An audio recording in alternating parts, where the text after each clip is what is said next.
And I do want to ask you about another change that Miss America has experienced. You were a preliminary swimsuit winner, which, congratulations, that's amazing. Oh, thanks. And Miss America in 2018 decided to abolish that part of the competition. I'm wondering what your take on that is. Do you think that that's a positive change, or do you think that as someone who did so well in that portion of the competition, that it's too important to overlook, and that they should bring it back, but like in a different way? I don't think they could ever bring back swimsuit and make it what it was, because people will say it's over sexualized, which in my opinion, it was more empowering than anything else. But what is your opinion on that whole scandal? Scandal's probably a good way to I know, I was thinking definitely. No. It's definitely a controversial topic. You know, the swimsuit competition has always been a controversial conversation with the Miss America organization. Yeah. I was never against it. I was never opposed to it. I too was empowered by the ability to feel confident in my own skin. I always viewed the swimsuit competition as a measure of health and wellness. However, I think it was the right decision to do away with for a number of reasons. Number one, the very next day after I was crowned Miss America, I had a meeting with the rest of the staff of the organization where they talked to me about what my year would look like. One of the very first things that they said is, you will not wear a swimsuit again. You will not be photographed in a swimsuit. You will not do appearances in a swimsuit. And something about that just made me go, then why was it a part of the selection process? Right. That's a very if it's not a part of the job, then it shouldn't be a part of the selection process. So that is one of the reasons why I do support the swimsuit competition being, you know, having gone. The second reason is I'm 34 years old, a mom of 3. I am a working professional. And as I continue to elevate in my career, there is always going to be this tension that I am caught in as a career woman and as a former Miss America. And, you know, a recent story is a perfect example of this. I have been with my company now for 3 years. It took 2 years for people to find out that I was a Miss America. And it was last December. We were at our annual meeting, and early in the morning, I had gone for a cup of coffee. One of our customers was there, and he had no idea that I was a former Miss America. I'm just Katie to him. And I buy his cup of coffee. We have a great conversation. Later that afternoon, it had come out. Someone had said in one of the sessions, well, yeah, you know, Katie was Miss America in 2009. Later that afternoon, like 2:00 in the afternoon, he comes back up to me and he's like, how did you never tell me this? We've been working together for 2 years and you never told me that you were Miss America. How did I never know this? And I'm like, you know, it just isn't the first thing that I say in a conversation. You know, if it comes up, I was Miss America. Exactly. Yeah. Nice to meet you. Yes. And so he then proceeds to pull out his phone. He says, what was your maiden name? I say, Stam. Pulls up Google and types in Katie Stam into the search bar, and up pops instantaneously a picture of me in my swimsuit. And he shows it to me and he says, does stuff like this bother you? And it's kind of in one of those moments like, I don't know what I'm supposed to say here, you know, because yeah, it did bother me. Well, you look great. It did bother me, but I appreciate that. You know, I am incredibly proud of the state of my fitness at that time. I worked really, really hard to be in as good a shape as I was. When I won that swimsuit award, I cried. I was so ecstatic.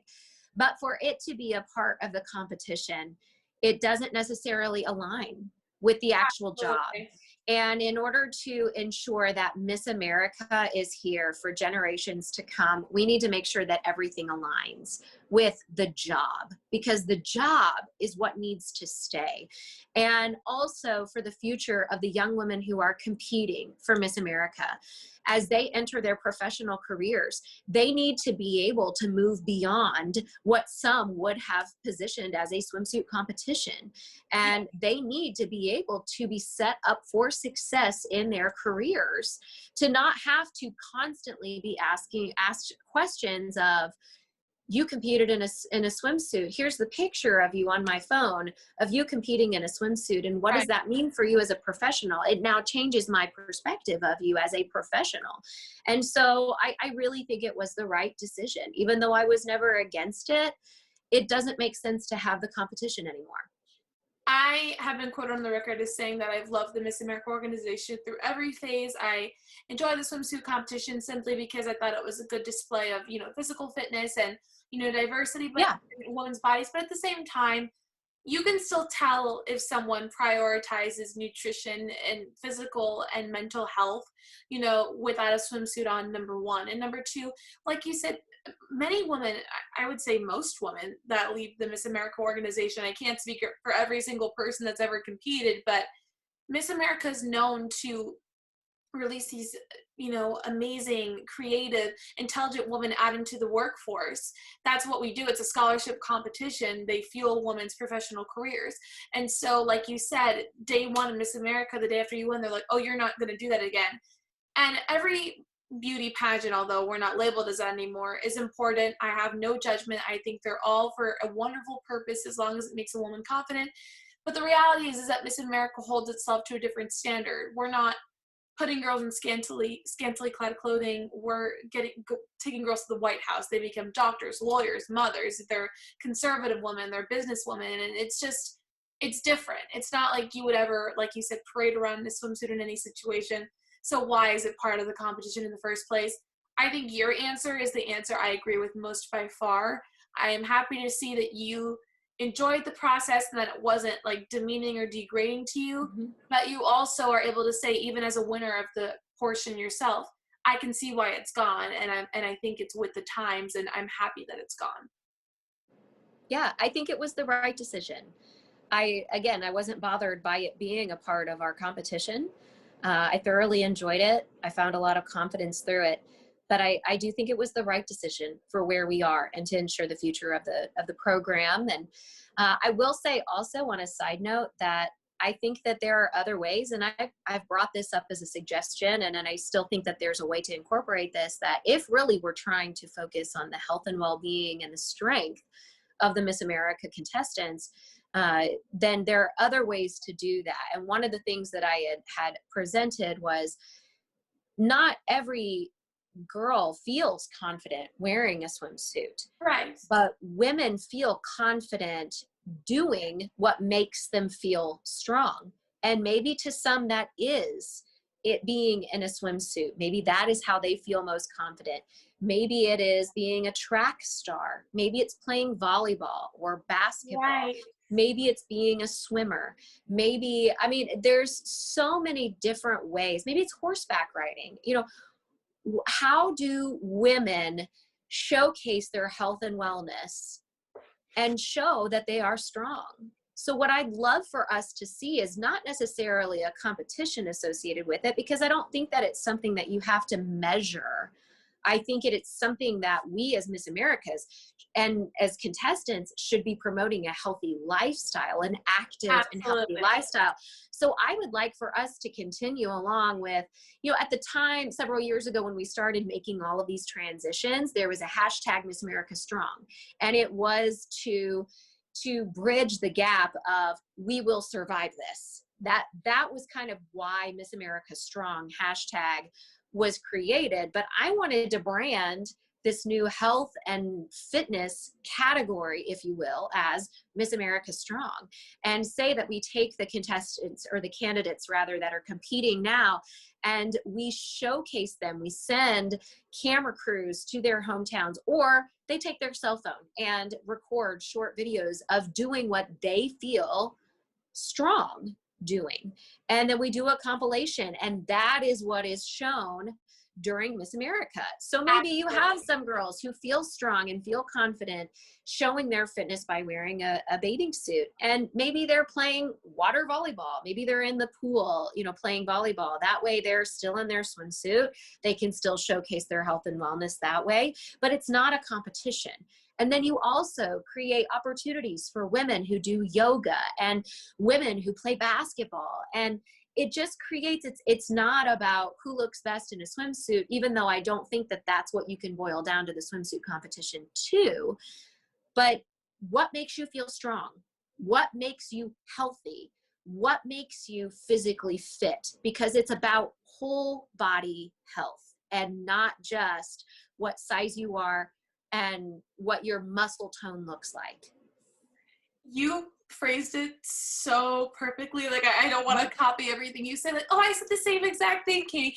But no, I had that, like, I've said that before and you phrased it much more eloquently than I ever have, but I just completely agree. I don't think I even need to re-emphasize anything you said, but Miss America listened because she's just giving you free advice. I'll tag the Miss America organization. I'll email all of them. Listen to Katie. Oh, you are funny. You are funny. I love that. No, I feel like we are headed in a direction as an organization. While I am not involved in the day-to-day aspects, the formers have been included in several conference calls under the new leadership that we have in place. That's great. And I feel really encouraged by the trajectory of where we're headed. You know, things are constantly evolving and changing, and growth requires pain. Very key, important thing for all of us to remember. Growth requires pain.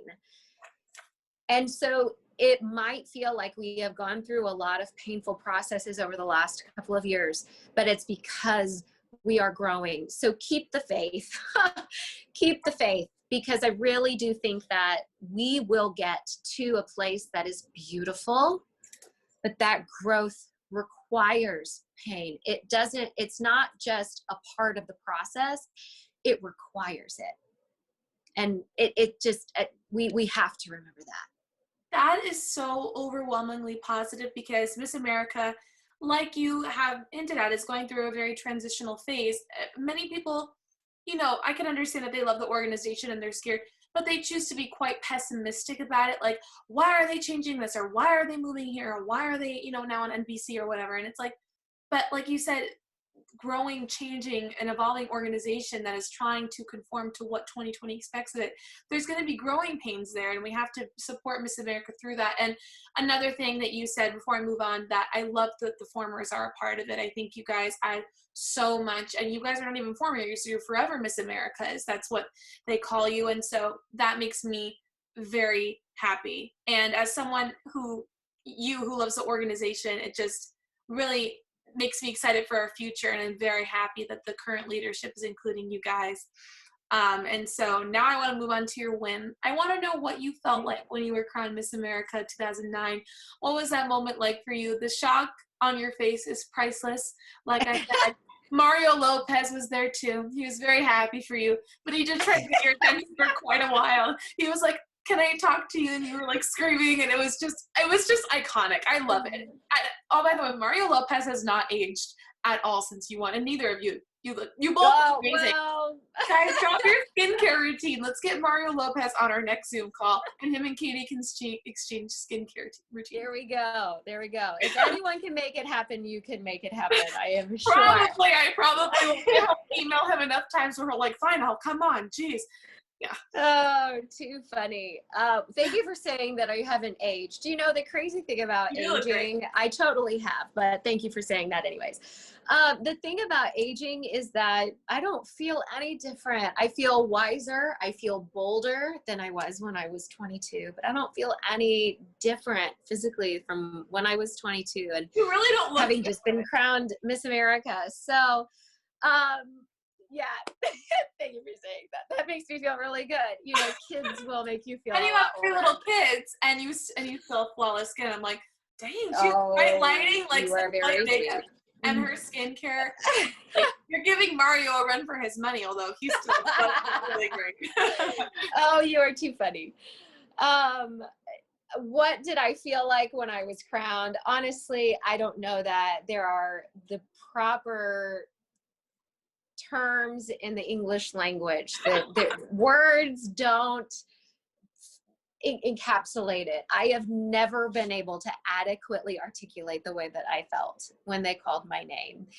I will say that the year that I was crowned, they didn't get down to the final two. And then it was me and my first runner up holding hands, and kind of the typical, one of these women will be first runner up. The other will be your next Miss America. There were Right. 3 of us. So it was myself, Miss California, and Miss Tennessee. And we were all sitting there holding hands. And so one of us would be Miss America and the other 2 would have placed 6th and 7th.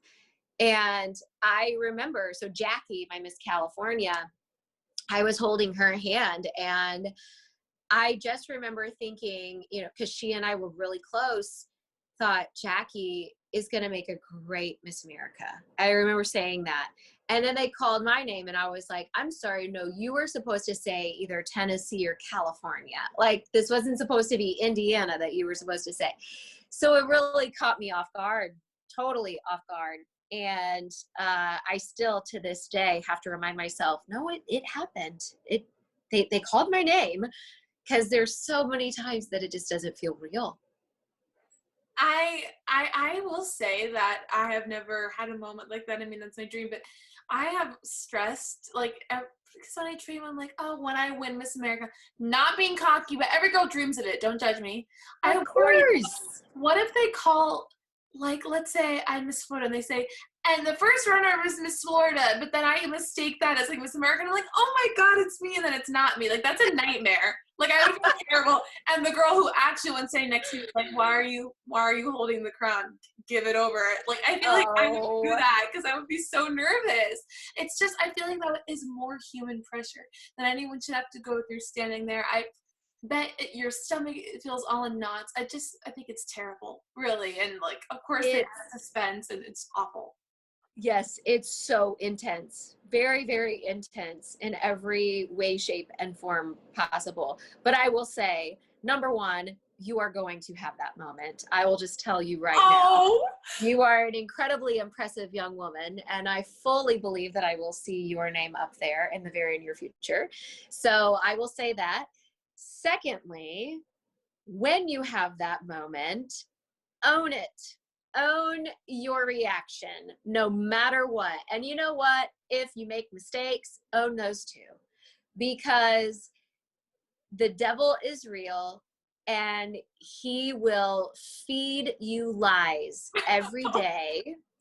Yeah. And he will remind you of your mistakes every moment of every day. I battle it every day, every day.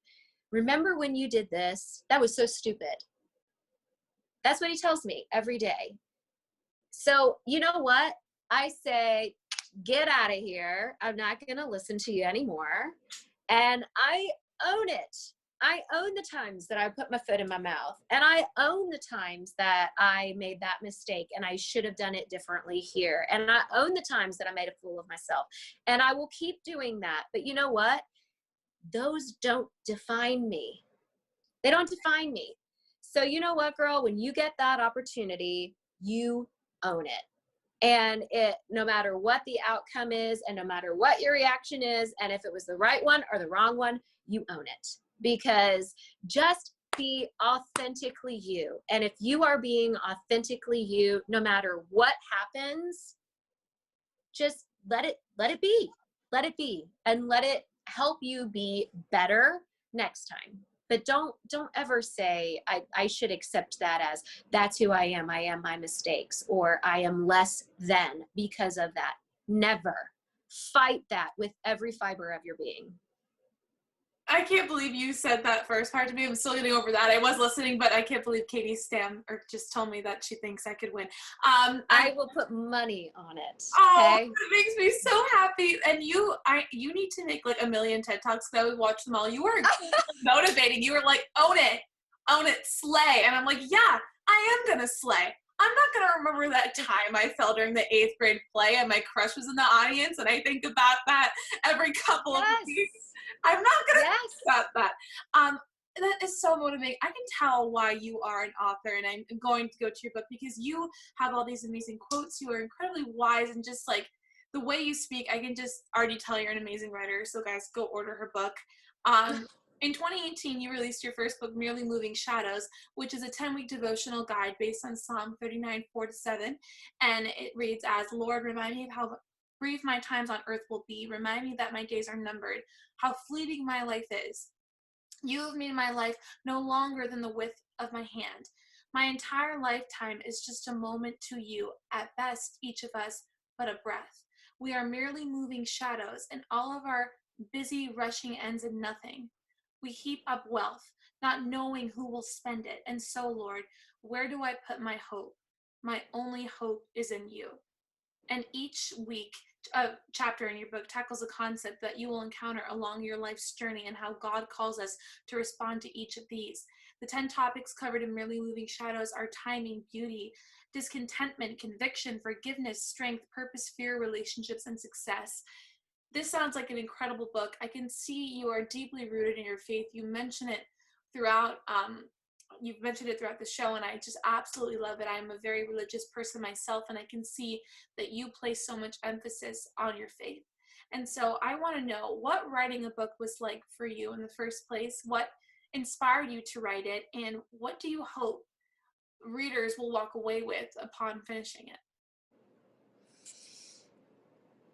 Being an author is another one of those seeds that the Lord planted in my heart at a very young age.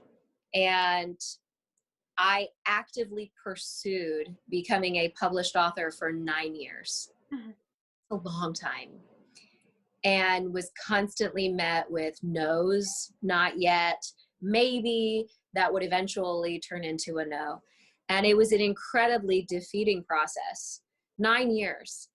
And when at the time that I started writing Merely Moving Shadows, what led up to that was I was doing a daily devotional myself, just a practice that I had implemented. It wasn't a specific devotion that I was working out of. It was just a practice. And one night I was doing my devotional, and it was like the Lord highlighted the words on the page. And something happened, like a light went on. And for the next few nights, the Bible passages that the Lord was leading me to tackled all of these themes. And again, it was like they were being highlighted on the page. Katie, here's all of these messages about dealing with discontentment. Here's all of these messages about living a purpose-filled life. Here's all of these messages that talk about how we're to live fearlessly. And I can't describe, I'm feeling it right now as I talk about it, but I can't describe it.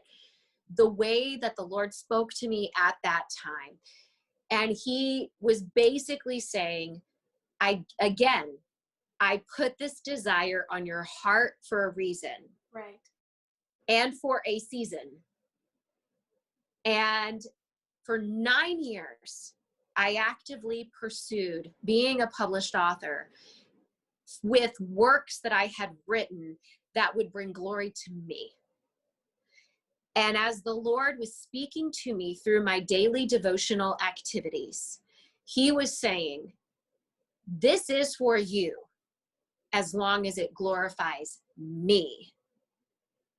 And it went off like a light bulb. And it was like, time and time again in scripture, the Lord says, bring to me the best of your firsts. And it's so serendipitous that my first published piece was to glorify him. And I tried to do it on my own for 9 years. I tried to pursue something that was for me, for my pursuit, my plan, my path, what I wanted. And when I surrendered it to God, boom, it happened. So that path again taught me about control and purpose and surrender and faith. And as I was writing the book, I would say the biggest thing for me was discipline. Mm-hmm. It took me exactly a year to write the book, just slightly over a year. And I wrote every night. I touched my book every single night. Some nights for like 3 minutes and then I was done. Other nights for 3 hours. I couldn't get enough and I would have to turn it off in order to go to bed. But I touched my book every night. Early on in my writing career, a good friend gave me this advice. He said, writing is not an art, it's a craft. When we think about an art, we think about, say, a painter. You place a brush stroke on your canvas, you can't take that brush stroke back. So many times when we think about artistry, we think about being inspired. And when you are inspired, that's when you lay that brush stroke. But again, you can't take it back. With writing, you can take it back. That's why we have technology. You type it out, you delete it. Nope, that's not going to work. Thank Refresh. God. Thank God. Yes, right? Yes, we need that redo. So because it is something that we can redo, it is more of a craft than an art. We can't wait for inspiration to strike. It's a discipline. It is something that you do over and over and over again. You review and you correct and you repeat again. And so it took me an entire year of this constant discipline and self-motivation to stay on task. And to be able to release that as my first published piece was a dream come true. But I have to stop and thank you for a second for saying the things that you did about me being an author and the compliments that you gave me a few moments ago, because I have felt the Lord working on me recently. And I feel like he is leading me down a path to do more. Absolutely. And for the last year, I have been in a learning season. I participate in the whole pick a word for the year and then apply that word to everything that you do. And my word for 2020, unbeknownst to me how applicable it was going to be, was learn. And that is what this entire year has been about, because how many times things have changed and we've had to adapt and we've had to find ways to thrive in the middle of the adaptation. So we are learning. And so I went into this year and I said, my challenge for myself, everything that I encounter this year, good or bad, my first question is going to be, what am I learning from this? And that has been my mentality. So I feel like the Lord led me to this season of learning. And I have this thirst for knowledge that it can't describe what it feels like. I have been constantly reading and researching. I have been participating. I've worked with 3 different therapists this year. I am studying human behavior in a lot of different capacities because I am in this mode. I just want to absorb. But it's not enough to just absorb. The Lord is saying, what are you learning? And then how are you going to put that back out into the world? So I'm working on a couple of things right now. And when I hear people say, you should give a TED Talk, you have Yes. no idea what that means to me. Or I had, actually it was another Miss America. She and I were just chatting the other night, real long conversation, catching up. And she said, Katie, you're the next Brene Brown. And I about fainted. I don't know if you're familiar with her, but she's one of my icons. Absolutely. And the Miss America who said this to me, she said, I know that there's space in that area for you. And all of that to say, number one, thank you from the bottom of my heart, because it means so much to hear when people feed into you, because I feel like I'm leaning into something purposeful. And when people say things like that, it just means more than I could ever imagine, than I could ever say. And then secondly, I've always said, never never rob another person of a compliment. Never rob them of that compliment. And so I just want to thank you for, if there's ever something that you want to say, like if you pass a person on the street, say, wow, their outfit is really cute, make a point to go stop them and tell them that their outfit is really cute. If you see something in them like I see in you, stop them and tell them that. Never rob someone of a compliment. And so you just did that for me. And I want to thank you sincerely for that. And I absolutely mean it. I think you say that you have this thirst for knowledge, and I can see how passionate you are, which would only make your book more interesting to read when someone really believes what they're writing about and is truly enveloped in it. That just draws people in. But you have this thirst for knowledge, but not only do you want to acquire knowledge for yourself, you want to spread that knowledge. I mean, the things that you shared with me, and then later my viewers who will watch this, the many, many lessons, it's just advice that girls like me can only dream of getting, you know what I mean? And it's like how wonderful it is to hear from someone that I admire. And it's a selfless act of just imparting your wisdom and imparting, you know, your faith and sharing that with people. And so it's a very special gift. So thank you for allowing me to experience that, because it is very special. And I think you could give Renee Brown a run for her money. I know you're much better at your professional career than me, but and you don't need any career advice, but I would implore you to create a podcast, because you are very interesting to listen to. You do not have a monotone voice, which I know that sounds like a silly compliment, but I mean it, because some people are like, I could fall asleep listening to you, but you're very animated, and I just feel like you would be great on a podcast. So you are so sweet. Oh my goodness. Come out with your chart topping podcast, I would expect like a little credit. You don't need it, but I would just expect a little intro. Send me some name ideas, okay? Give me some ideas. I got Own it. You should call it Own It, because you were like, own it, girl. Own your mistakes. Own it. I honestly, another side story. I told you I'm full of stories, and brevity is not my strong suit. At work, we devised it came from a study I was participating in. We devised what we call our culture statement project. So you know how companies have their mission statement or their value statement or their vision statement. No one really has a culture statement. So I always like to say our mission and our vision say what we do for our customers, but our culture statement says what we do for each other.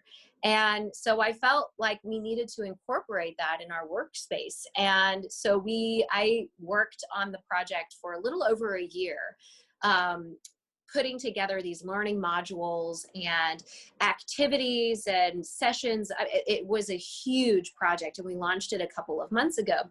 But our culture statement is 3 small phrases, short phrases.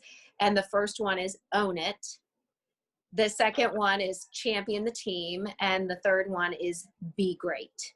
And we kind of fleshed them out a little bit more, but we wanted to keep it as simple as possible that everyone could remember that and everyone could apply it to their everyday lives. So our first question, something happens, are you owning it? Or how could you own it? Are you championing the team? Is this behavior indicative of someone you would say is championing the team? And then lastly, be great. Everyone not only can define what great looks like, but they're capable of being great. And so what does great look like? It is the most remarkable question that you could ever ask yourself. And this has been revolutionary advice in my own life. Say that, I literally posed this question to my husband the other night. He and I were in a little tiff, and I stopped him and I said, Brian, what would make this great? And he looked at me and he goes, what do you mean? And I said, that's the beauty of that question, is there are no parameters. I want you to tell me sincerely and honestly, what would make this great? We're arguing. So what would make it great? I don't know how to answer that question. Yes, you do. You may not be willing to, but everyone knows what great looks like, and they're capable of doing it. So it is revolutionary to walk into any situation, good or bad, and say, what would make this great? And then do it. So we implemented that, and it is really resonating with people. In fact, we are incorporating it into some artwork around our office. It's everywhere. It's everywhere, that statement. But the first one is own it. Because I believe when you can own it, then it will be revolutionary for your life. I had to write that down too. Own it, champion the team, be great. I mean, there's so many amazing quotes. You need a podcast. Like, look, think about it. Just think about it. I would listen. I will think about it. I really appreciate you saying that. I've got a couple of things in the works that because again, I've been learning and absorbing for so long now, and I feel like I am nearing the stage where the Lord is going to call me to start putting it back out into the world. And so it's, tidbits of encouragement from others like you that are just beautiful sentiments, and you have no idea that what that does to speak into me. So Absolutely. Thank you again. I will be the first person to listen to it, and I'll be like, I told her, back in December. It's all you, girl. It's all you. It's not my entire idea. Absolutely not. But it is. Of course it is. My final question for you, it's been such a joy to talk to you. And I know you'll have a great answer for this just based on your positivity and wisdom. My show's title is called The Silver Lining, which is all about finding the good in every situation, which is clearly something you prioritize. And so I'm wondering, what is the silver lining of your participation with the Miss America organization? What was the best part of your entire journey to you?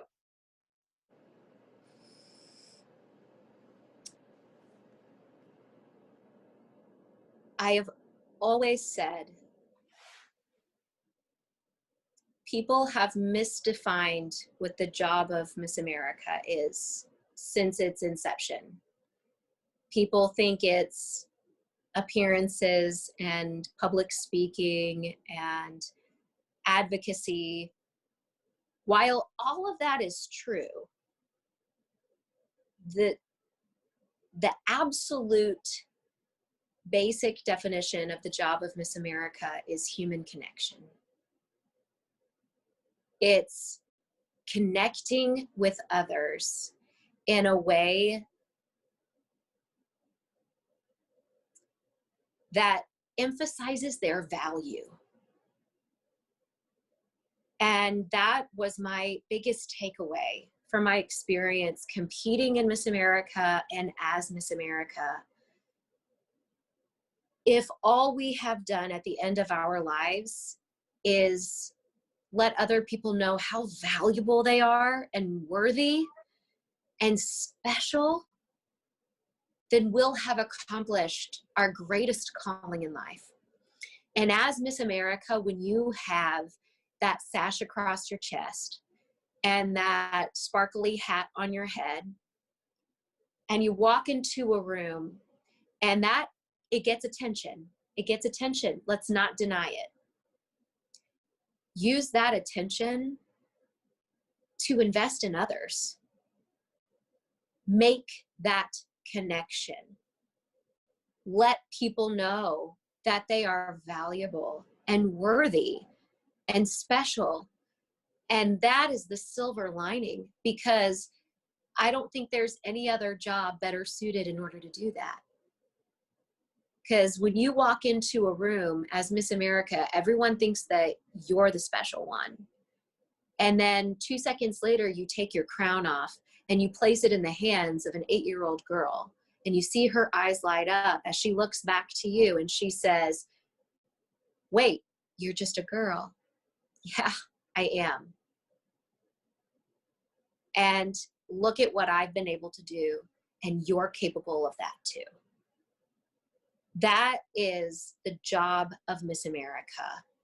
Connect with people to ensure they know just how valued, special, and worthy they are. And so that is the silver lining of this organization, is that it is best suited in order to do that. And I truly believe that the job of Miss America that is the job of Miss America, and that that it ultimately will create a better place for all of us. It establishes good, it promotes the good, it creates good. For girls who dream of this, who look up to you like me, like, and all the other girls that either in my class or across the country in different states, hoping to achieve that dream, you just defined perfectly what it means. And I think that is so important for me to hear and for others to hear, that you're not winning Miss America because you want to be special. You want to win Miss America so you can help make others feel special, so you can give back and use that publicity that you gain, you know, for the greater good. And I absolutely think that is the best answer I've heard to that question. And you are someone that is very selfless, and you said, I have this special opportunity to get this attention, but then let others have their shining moment and give that love back to them. And I just think that is incredibly special. It is such a unique blessing and gift. And the amazing thing about that is that you don't have to be Miss America to do that. I am blessed that I was able to be Miss America and have the opportunity through that title. And like I said, I think Miss America is most poised to do that, most set up to do that. But everybody can do that. Absolutely. And yeah, I think that that's the biggest silver lining from this organization, is just to realize the opportunity through it. So absolutely. You are incredible, Katie. I cannot thank you enough for being here today. I don't think you can understand what that means to me, and how much I feel like I've changed up these past 90 minutes, and how much you've taught me. I feel like this is a master class, not only in being a winner and defying the odds and everything, but seriously, just a master class and paying it forward and giving back and being confident in oneself. So I truly thank you for your time. And guys, follow Katie on social media. She is always posting updates of her beautiful family. Of course, not too many, because she understands a healthy social media balance, as well. Maybe I need to learn, because I spend a little too much time watching cake decorating videos, but they're addicting. They're addicting. I can't help it. So follow. they are addicting. She agrees with me. And Katie, thank you so much for being here. It was an honor to get to speak with you. It was an honor to speak with you too. Thank you so much for having me. I wish you all the very best of luck. And like I said, I'm going to be seeing more of you in the near future. I just know it. So I hope so. Thank you, Katie. Much love to you. Bye. Bye-bye. Hey guys, thank you so much for tuning into my channel today. Your support means the world to me. If you like what you saw, please subscribe to my channel and like and comment on my videos, because your support is what fuels my ability to make content. I'll see you guys next time, and once again, thanks for joining me for another episode of The Silver Lining. Love you guys. Bye!